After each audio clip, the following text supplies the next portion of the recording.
शब्द सिर्फ संवाद का जरिया नहीं होते, वे हमारे संस्कार और संस्कृति का आईना होते हैं।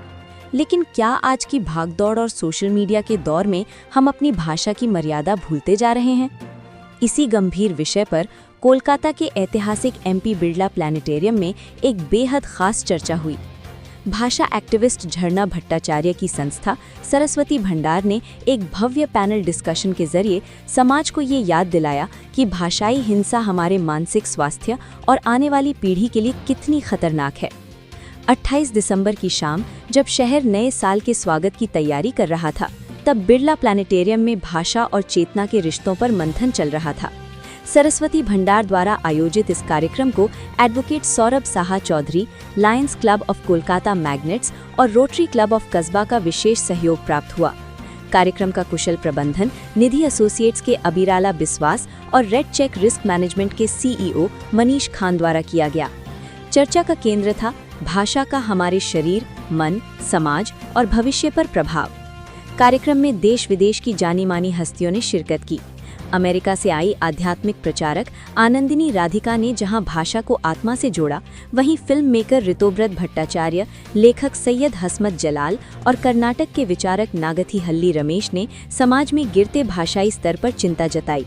इस पूरी चर्चा का कुशल संचालन हेलो कोलकाता के एडिटर आशीष बसाक ने किया।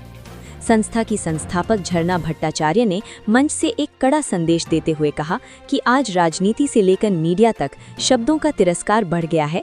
उन्होंने साफ शब्दों में कहा, हम नहीं चाहते कि इस दौर को इतिहास में भाषाई हिंसा के काल के रूप में याद किया जाए। गाली गलौज और शब्दों की कड़वाहट हमारे मानसिक स्वास्थ्य को खोखला कर रही है। इस सेमिनार में एक दिलचस्प तुलना भी देखने को मिली, जहां पश्चिम बंगाल सरकार की लक्ष्मी भंडार योजना आर्थिक मजबूती दे रही है, वहीं सरस्वती भंडार का तर्क है कि समाज की प्रगति के लिए लक्ष्मी के साथ सरस्वती यानी ज्ञान, चेतना और भाषा की शुद्धता का होना अनिवार्य है।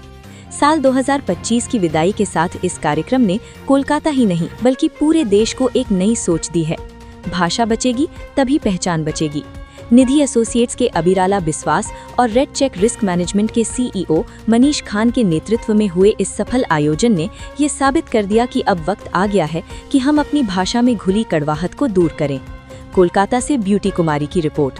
आने वाले नए साल को स्वागत करने के लिए झरना भट्टाचार्य जी ने ऐसे एक सोच लिया है सरस्वती भंडार की तरफ से, सरस्वत शुभेच्छा टू ऑल। और इस प्रोग्राम में हम लोग Bengali heritage and mother language heritage को संरक्षण के लिए काफ़ी लोग को, काफ़ी स्पीकर्स को इनवाइट किया है। खास करके इस प्रोग्राम को कामयाब बनाने में, सक्सेस बनाने में जिनका हाथ सबसे ज़्यादा है, वो है मेरे पास है advocate Saurabh Saha Chowdhury. He is the director of legal affairs of lions club of Kolkata magnets and administrator of rotary club of Kasba. I'll request Saurabh ji to speak about this program. Thank you Ashish ji इतना अच्छा इंट्रोडक्शन देने के लिए।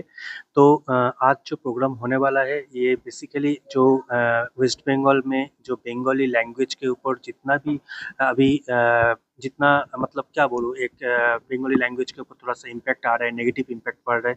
तो इसको अगर हम लोग अभी से इसके ऊपर हम लोग अभी से इनिशिएटिव ना ले तो बाद में हो सकता है कि हमारा जो बंगाली लैंग्वेज जो हम लोग का मदर टंग है बंगाली लैंग्वेज, वो धीरे धीरे वो मतलब ऑब्सोलेट हो सकता है। तो इसीलिए एक इनिशिएटिव हम लोग लेना चाहते हैं कि बंगाली लैंग्वेज जो है वो सिर्फ नॉट ओनली वेस्ट बंगाल, सारा वर्ल्ड में इसका एक पॉजिटिव एक वाइब होना चाहिए, इसका एक पॉजिटिव इम्पैक्ट होना चाहिए, जिसमें सारा लोग एटलीस्ट बंगाली लैंग्वेज जो है, इतना पुराना लैंग्वेज, ये लैंग्वेज रहना चाहिए, इसको एग्जिस्ट होना चाहिए। तो मेरे से अच्छा बहुत सारे यहाँ पर अभी आज चीफ गेस्ट आने वाला है जो इस लैंग्वेज के बारे में बोलेंगे और उनका जो व्यू पॉइंट है वो शेयर करेंगे। और मैं सबसे पहले थैंक्स करूँगा कि ये जो प्रोग्राम का जो ऑर्गेनाइजर है झरना भट्टाचार्य, उनको मैं थैंक्स बोलूँगा कि इतना अच्छा एक प्रोग्राम उन्होंने ऑर्गेनाइज कर रहे हैं। उन्होंने अभी जस्ट आने वाले हैं। और नेक्स्ट में थैंक्स करूँगा निधि एसोसिएट्स को जो हम लोग के ये प्रोग्राम के लिए बहुत सपोर्ट कर रहे हैं। और इस निधि एसोसिएट्स का जो ऑर्गेनाइजेशन का जो ऑर्गेनाइज मीन्स फाउंडर है, उसका नाम है आबिर लाल। उन्होंने बहुत सपोर्ट किया हम लोगों को। और नेक्स्ट जो ऑर्गेनाइजेशन है that is red check risk management private limited, red check risk management private limited. ये ऑर्गेनाइजेशन ऑल ओवर इंडिया काम करते हैं, लेकिन उनका कोई रिप्रेजेंटेटिव आज आ नहीं पाएंगे, तो उसके बिहाफ में मैं थोड़ा सा बात करना चाहता हूँ कि ये ऑर्गेनाइजेशन क्या कर सकते हैं। तो बेसिकली ये ऑर्गेनाइजेशन जो है, ये ऑर्गेनाइजेशन बेसिकली दो तीन चीज़ करता है। एक तो है ये सारा इंडिया में काम करते हैं, दूसरा चीज़ ये है कि ये लोग टेनेंट वेरिफिकेशन में के ऊपर काम करते हैं। मतलब इनका जो मेन हम टारगेट ऑडियंस है, ये प्रॉपर्टी ओनर या हाउस ओनर या hostel owner, PG owner and property broker, ये लोग देख सकते हैं। तो इनका एक प्लेटफॉर्म है जिसमें लिस्टिंग होता है, फ्री लिस्टिंग होता है। तो यह से ये फ्री लिस्टिंग होने से क्या बेनिफिट होता है कि जिसको वो चाहिए, घर चाहिए, वो उसको इजीली उस लोकेशन में उसको घर मिलता है अफोर्डेबल प्राइस पे, जो प्राइस उसको चाहिए उसी प्राइस पे मिलता है। तो ये एक काम होता है। सेकंड है कि ये ऑर्गेनाइजेशन और एक काम करता है, जो काम बहुत ही इंपॉर्टेंट है, दैट इज वेरिफिकेशन। जो टेनेंट घर लेने वाला है तो उसका कैसे, मतलब उसका पूरा बैकग्राउंड चेक होता है, उसका परमानेंट एड्रेस कहाँ पर है, उसका जॉब, वो अगर जॉब करते तो कहाँ पर जॉब करते हैं, पूरा सारा कुछ उसका वेरिफिकेशन होता है। पुलिस वेरिफिकेशन होता है, उसका कोर्ट रिकॉर्ड चेक होता है, बहुत सारे वेरिफिकेशन होता है। थर्ड आता है कि थर्ड थर्ड जो पार्ट है दैट इज रेंट एग्रीमेंट। मतलब वेरिफिकेशन होने के बाद जो रेंट एग्रीमेंट पार्ट है, बहुत ही इंपॉर्टेंट पार्ट है, क्योंकि as per new law, as per new guidelines 2025, हाँ, जो भी रेंट दे रहे हैं उसको रेंट एग्रीमेंट करना है। तो ये 11 मंथ्स के लिए लीव एंड लाइसेंस एग्रीमेंट करना मैंडेटरी है। तो ये जो रेंट एग्रीमेंट का जो प्रोसेस है वो भी ये रेट चेक ऑर्गेनाइजेशन करते हैं। और फोर्थ है ट्रांजैक्शन रिकॉर्ड। मतलब जितना भी ट्रांजैक्शन होता है बेसिकली एक टेनेंट और एक लैंड ओनर के बीच में, regarding maintenance, regarding electricity, regarding rent, regarding अगर कुछ वेल फर्निश्ड फ्लैट होता है तो उसमें जब वो छोड़ता है तो कुछ डैमेज हुआ है, नहीं हुआ है, क्या क्या दिया है जब देने के टाइम में, मतलब फ्लैट देने के टाइम में क्या क्या उनका एमिनिटीज था, सारा कुछ डिटेल्स उसमें रहता है। तो ये सारा कुछ करते हैं। तो और भी डिटेल्स जानने के लिए मैं बोलूँगा कि उनका जो वेबसाइट है redchecks.com, उसमें आप जाइए। तो उसमें जाने से सारा डिटेल्स मिलेगा, और उसमें एक कस्टमर केयर नंबर भी है। तो उस कस्टमर केयर नंबर से अगर आप लोग को चाहते हैं कि ऐसे सर्विस आपको लेना है, तो उसमें जाके आप कॉल करके उस सारा डिटेल्स आप ले सकते हैं। So thank you once again red check को। और रेड चेक का जो मतलब मतलब मेन जो फाउंडर एंड सीईओ है मिस्टर मनीष खान, उसको मैं तहे दिल से शुक्रिया करना चाहता हूँ, क्योंकि विदाउट हिम, अगर नहीं सपोर्ट करते तो ये प्रोग्राम आज करना बहुत ही मुश्किल होता। तो thank you once again mister Manish Khan. वो आज यहाँ पर नहीं है, तो उनके बिहाफ में मैं उतना कुछ बोला है उसका ऑर्गेनाइजेशन के बारे में। तो once again thank you so much. मेरा नाम है सौरभ, एडवोकेट सौरभ शाह चौधरी, और मैं प्रोफेशनल प्रैक्टिस करता हूँ, डिफरेंट कोर्ट में प्रैक्टिस करता हूँ advocacy, and I am a legal consultant also. Thank you. देखिए, मैं तो ये बारे में कुछ ज़्यादा नहीं जानती, तो मैं वही बोल रही हूँ। I am very impressed and thank you all of you. जो लगा कोई तो इसके आगे बढ़ रहा है ना, आपको चैनल जो है, जो काम कर रहा है, उसके लिए मेरे तरफ से बहुत बहुत बधाई। मैं बहुत दिन से यही सोच रही थी, बांग्ला में कुछ हो, बांग्ला भाषा के लिए लोग काम करें। सो आज ये लोग का काम देख के मैं बहुत खुश हुई। बस। जो भी नया साल आ रहा है उसके लिए आप कुछ देशवासियों को बोलना चाहिए? हाँ, क्योंकि भाषा के लिए बोल रही तो यही बोल रही हूँ, हमारा भाषा जो है बांग्ला भाषा, उसको अब आपका न्यू जनरेशन जो है वो आगे बढ़ाइए, और हम लोग ये भाषा एकदम बिल्कुल बचा के रख सकते हो, ऐसे उम्मीद कर सकते हो। We are all of you, okay, and welcome all of you for news. नया साल के लिए सब लोग का मुबारक, एंड सब लोग खुश रहो। मैं अपना नाम और डेजिग्नेशन बता दीजिए। हाँ, अपना नाम और मैं Anandini Radhika, part of ISKCON and part of USA. मैं इधर 6 महीने के लिए आती हूँ, थोड़ा काम करने के लिए। कुछ दिन इधर रहती हूँ, कुछ दिन उधर रहती हूँ। सो मैं तो बांग्ला के ही हूँ, बांग्ला के रहूँगी for ever. 42 years I am staying in USA, but मेरा बांग्ला में मन है, मैं कभी नहीं गई यहीं से, वही बोल सकती हूँ। That's it. की इंट्रोडक्शन। আজকের প্রোগ্রামটা many many thanks to you. আপনারা আমাকে এরকম একটা প্রোগ্রামে ডেকেছেন বাংলা ভাষা সম্বন্ধে বলার নিয়ে।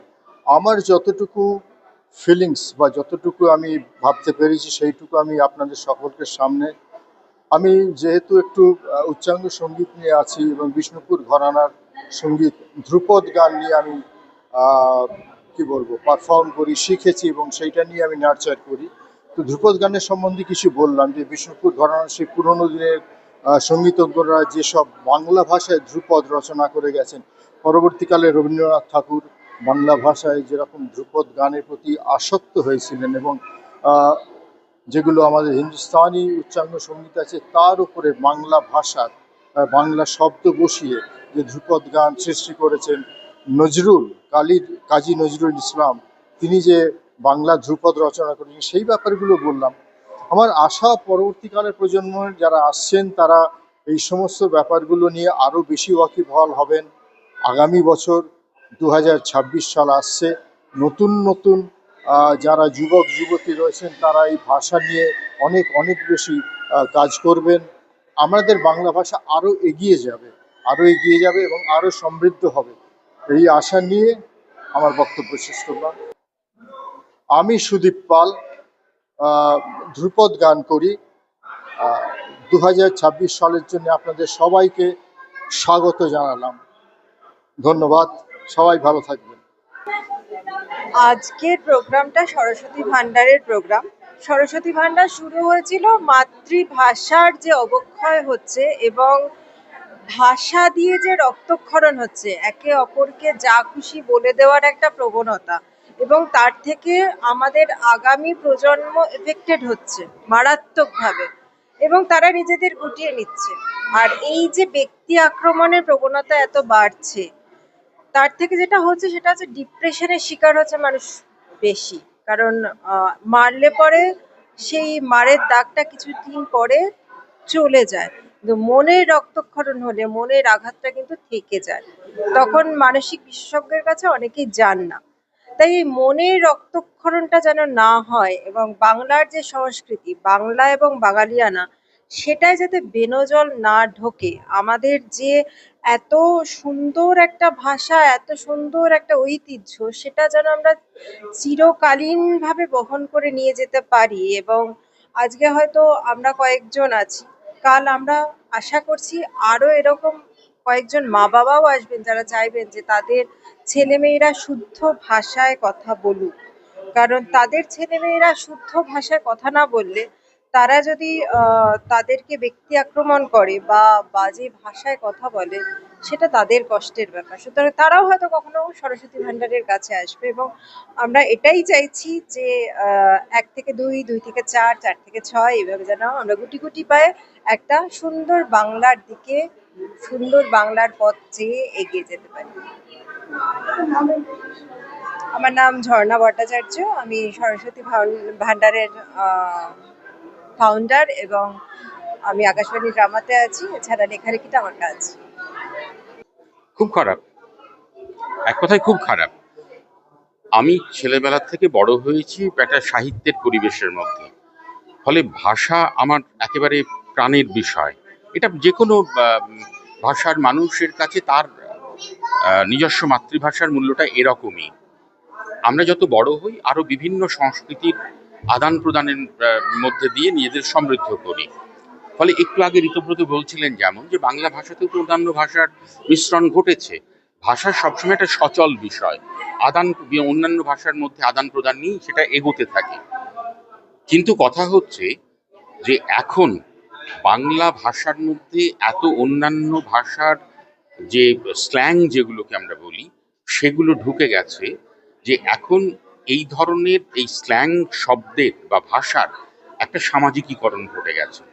আমরা বিভিন্ন ফিল্মে, নাটকে এবং দৈনন্দিন জীবনে রাস্তাঘাটে চলতে গেলে যে ধরনের শব্দ আমাদের কানে আসে, যেটা আমরা কম বয়সে কোনোদিন ব্যবহার করিনি বা এটা সভ্য সমাজে ব্যবহার করার মতো নয় বলেই আমরা জেনে এসেছি, কিন্তু আজকে হঠাৎ এই যে ভাষাগুলো চলে আসছে, এটা সামগ্রিক একটা সংস্কৃতির যে একটা অবনমন ঘটছে এবং এর জন্যে রাজনৈতিকভাবে আমাদের রাজনৈতিক যে কার্যকলাপ আমরা দেখি সেগুলো কম দায়ী নয়। আমাদের টেলিভিশন, আমাদের সংবাদপত্রও কিন্তু ভাষাকে খুব নষ্ট করে দেয়।